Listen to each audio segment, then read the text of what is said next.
英語聞き流しリスニング、英語テキストと MP3 ダウンロード、その他の物語はホームページからお聞きいただけます。88thpp.com 88thpp.com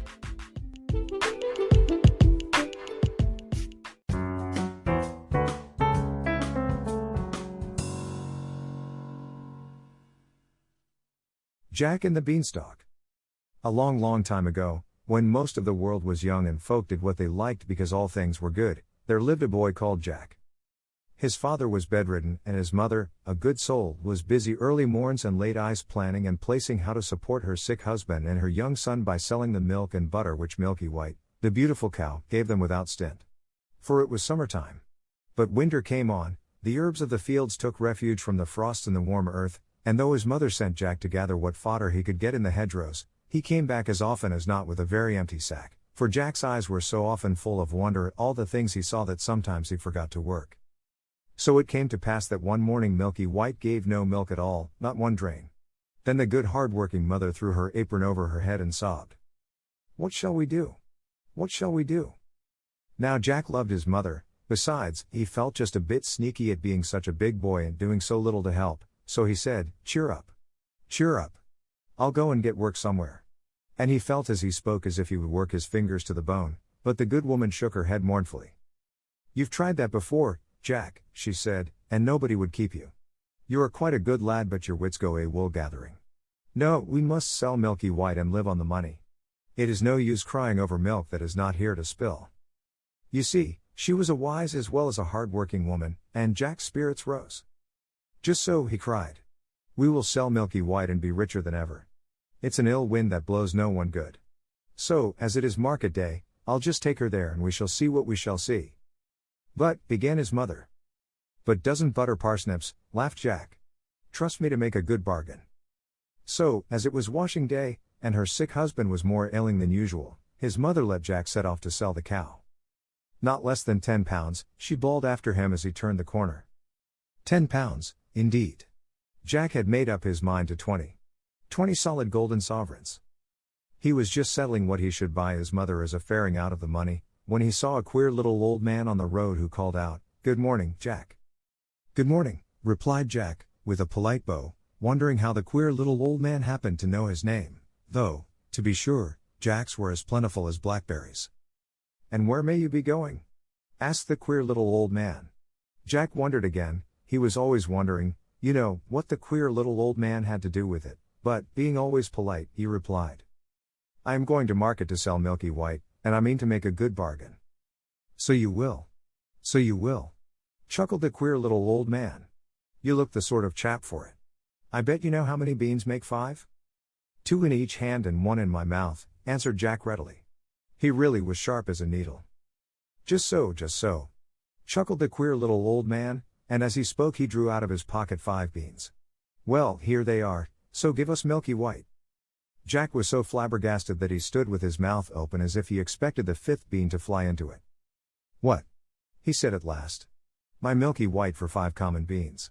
Not if I know it." "But they aren't common beans," put in the queer little old man, and there was a queer little smile on his queer little face. "If you plant these beans overnight, by morning they will have grown up right into the very sky." Jack was too flabbergasted this time even to open his mouth, his eyes opened instead. "Did you say right into the very sky?" he asked at last, for, Jack had wondered more about the sky than about anything else. "Right up into the very sky," repeated the queer old man, with a nod between each word. "It's a good bargain, Jack, and, as fair plays a jewel, if they don't, why, meet me here tomorrow morning and you shall have Milky White back again. Will that please you?" "Right as a trivet," cried Jack, without stopping to think, and the next moment he found himself standing on an empty road. 2 in each hand and 1 in my mouth," repeated Jack. "That is what I said, and what I'll do. Everything in order, and if what the queer little old man said isn't true, I shall get Milky White back tomorrow morning." So whistling and munching the bean he trudged home cheerfully, wondering what the sky would be like if he ever got there. "What a long time you've been!" exclaimed his mother, who was watching anxiously for him at the gate. "It is past sunsetting, but I see you have sold Milky White. Tell me quick how much you got for her." "You'll never guess," began Jack. Laws o' mercy. You don't say so, interrupted the good woman. And I wording all day lest they should take you in. What was it? £10, 15, sure it can't be 20. Jack held out the beans triumphantly. There, he said. That's what I got for her, and a jolly good bargain too. It was his mother's turn to be flabbergasted, but all she said was, What? Them beans? Yes, replied Jack, beginning to doubt his own wisdom, but they're magic beans. If you plant them overnight, by morning they grow right up into the sky. Oh. Please don't hit so hard. For Jack's mother for once had lost her temper, and was belaboring the boy for all she was worth. And when she had finished scolding and beating, she flung the miserable beans out of window and sent him, supperless, to bed. If this was the magical effect of the beans, thought Jack ruefully, he didn't want any more magic, if you please. However, being healthy and, as a rule, happy, he soon fell asleep and slept like a top. When he woke he thought at first it was moonlight, for everything in the room showed greenish. Then he stared at the little window. It was covered as if with a curtain by leaves. He was out of bed in a trice, and the next moment, without waiting to dress, was climbing up the biggest beanstalk you ever saw. For what the queer little old man had said was true. One of the beans which his mother had chucked into the garden had found soil, taken root, and grown in the night. Where? Up to the very sky? Jack meant to see at any rate. So he climbed, and he climbed, and he climbed. It was easy work, for the big beanstalk with the leaves growing out of each side was like a ladder, for all that he soon was out of breath. Then he got his second wind, and was just beginning to wonder if he had a third when he saw in front of him a wide, shining white road stretching away and away and away. So he took to walking, and he walked, and walked, and walked, till he came to a tall, shining white house with a wide white doorstep. And on the doorstep stood a great big woman with a black porridge pot in her hand. Now Jack, having had no supper, was hungry as a hunter, and when he saw the porridge pot he said quite politely, Good morning, I wonder if you could give me some breakfast? Breakfast? Echoed the woman, who, in truth, was an ogre's wife. If it is breakfast you're wanting, it's breakfast you'll likely be, for I expect my man home every instant, and there is nothing he likes better for breakfast than a fat boy grilled on toast. Now Jack was not a bit of a coward, and when he wanted a thing he generally got it, so he said cheerful like, I'd be fatter if I'd had my breakfast. Whereat the ogre's wife laughed and bade Jack come in, for she was not, really, half as bad as she looked. But he had hardly finished the great bowl of porridge and milk she gave him when the whole house began to tremble and quake. It was the ogre coming home. Thump! Thump! Thump! Into the oven with you, sharp! Cried the ogre's wife, and the iron oven door was just closed when the ogre strode in. Jack could see him through the little peephole slide at the top where the steam came out. He was a big one for sure. He had 3 sheep strung to his belt, and these he threw down on the table. Here, wife, he cried, roast me these snippets for breakfast, they are all I've been able to get this morning, worse luck. I hope the oven's hot. And he went to touch the handle, while Jack burst out all of a sweat, wondering what would happen next. Roast! Echoed the ogre's wife. Pooh! The little things would dry to cinders. Better boil them. So she set to work to boil them, but the ogre began sniffing about the room. They don't smell, mutton meat, he growled. Then he frowned horribly and began the real ogre's rhyme. Fee-fi-fo-fum. I smell the blood of an Englishman. Be he alive, or be he dead. I'll grind his bones to make my bread. Don't be silly, said his wife. It's the bones of the little boy you had for supper that I'm boiling down for soup. Come, eat your breakfast, there's a good ogre. So the ogre ate his 3 sheep, and when he had done he went to a big oaken chest and took out 3 big bags of golden pieces. These he put on the table, and began to count their contents while his wife cleared away the breakfast things. And by his head began to nod, and at last he began to snore, and snored so loud that the whole house shook. Then Jack nipped out of the oven and, seizing one of the bags of gold, crept away, and ran along the straight, wide, shining white road as fast as his legs would carry him till he came to the beanstalk. He couldn't climb down it with the bag of gold, it was so heavy, so he just flung his burden down first, and, helter-skelter, climbed after it. And when he came to the bottom, there was his mother picking up gold pieces out of the garden as fast as she could, for, of course, the bag had burst. Laws a mercy me, she says. Wherever have you been? See. It's been raining gold. No, it hasn't, began Jack. I climbed up. Then he turned to look for the beanstalk, but, lo and behold, It wasn't there at all. So he knew, then, it was all real magic.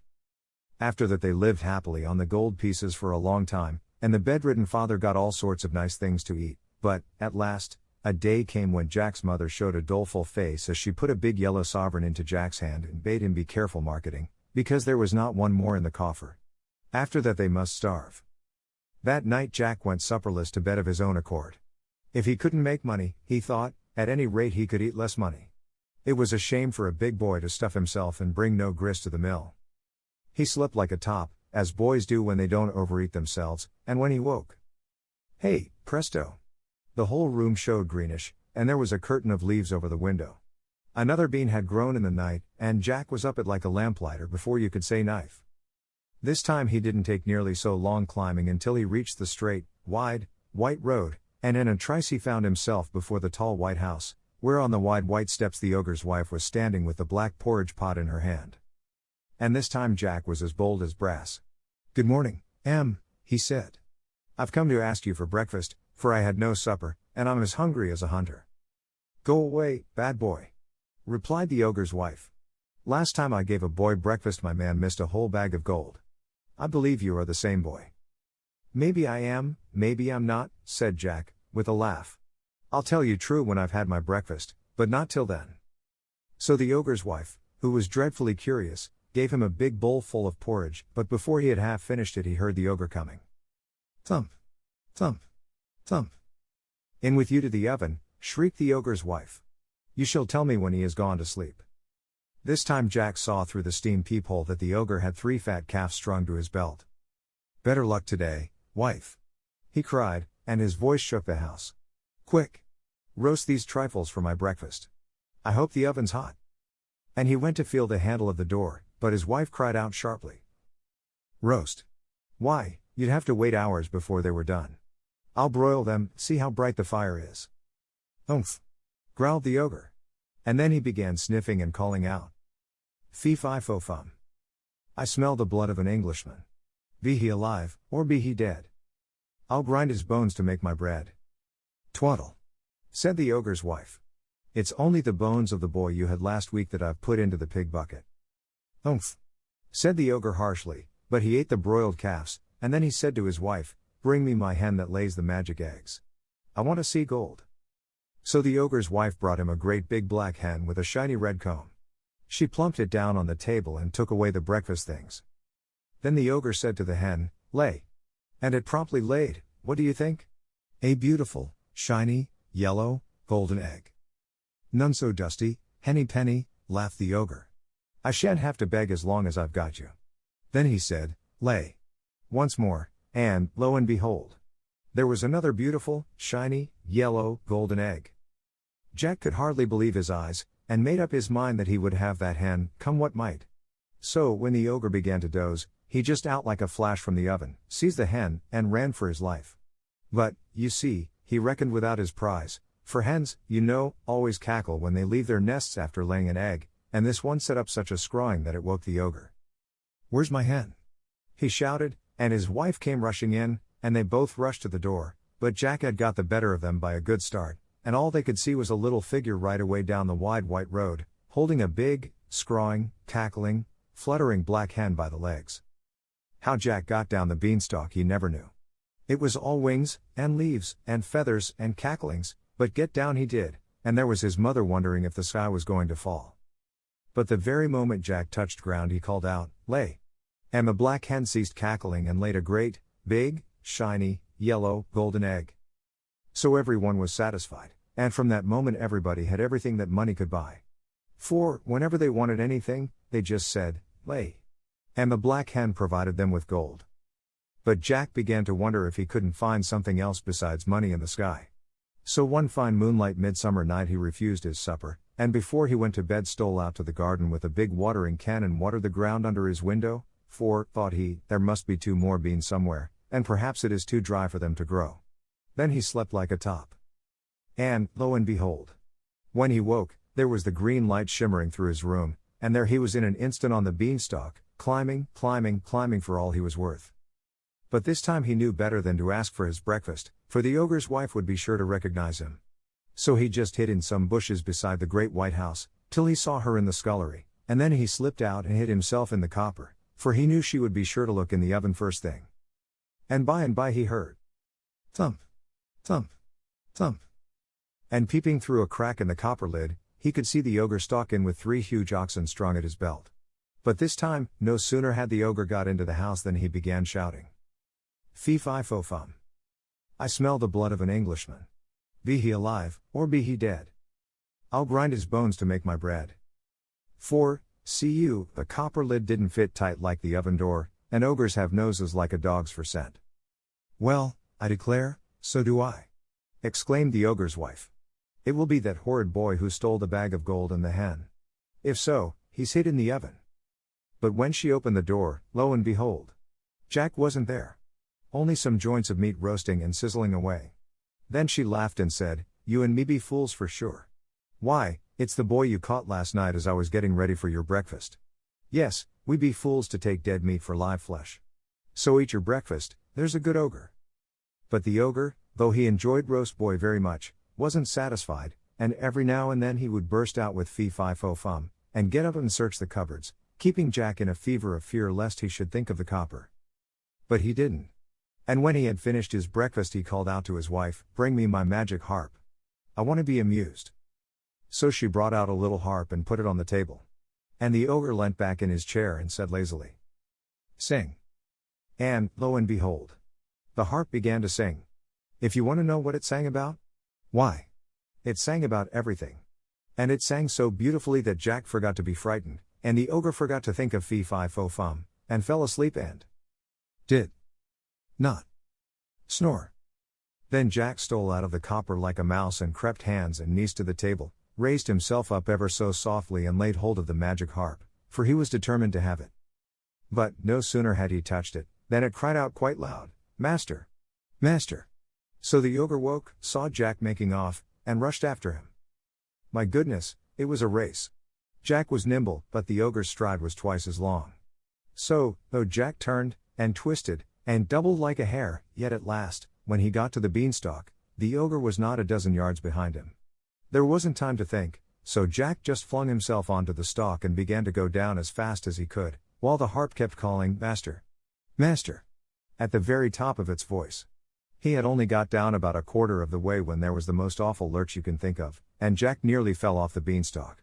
It was the ogre beginning to climb down, and his weight made the stalk sway like a tree in a storm. Then Jack knew it was life or death, and he climbed down faster and faster, and as he climbed he shouted, Mother! Mother! Bring an axe! Bring an axe!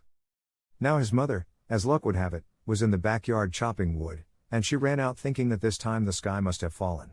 Just at that moment Jack touched ground, and he flung down the harp, which immediately began to sing of all sorts of beautiful things, and he seized the axe and gave a great chop at the beanstalk, which shook and swayed and bent like barley before a breeze. Have a care! Shouted the ogre, clinging on as hard as he could. But Jack did have a care, and he dealt that beanstalk such a shrewd blow that the whole of it, ogre and all, came toppling down, and, of course, the ogre broke his crown, so that he died on the spot.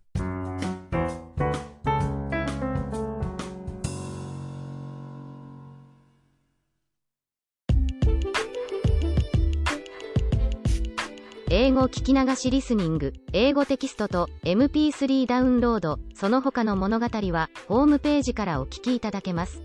88thpp.com 88thpp.com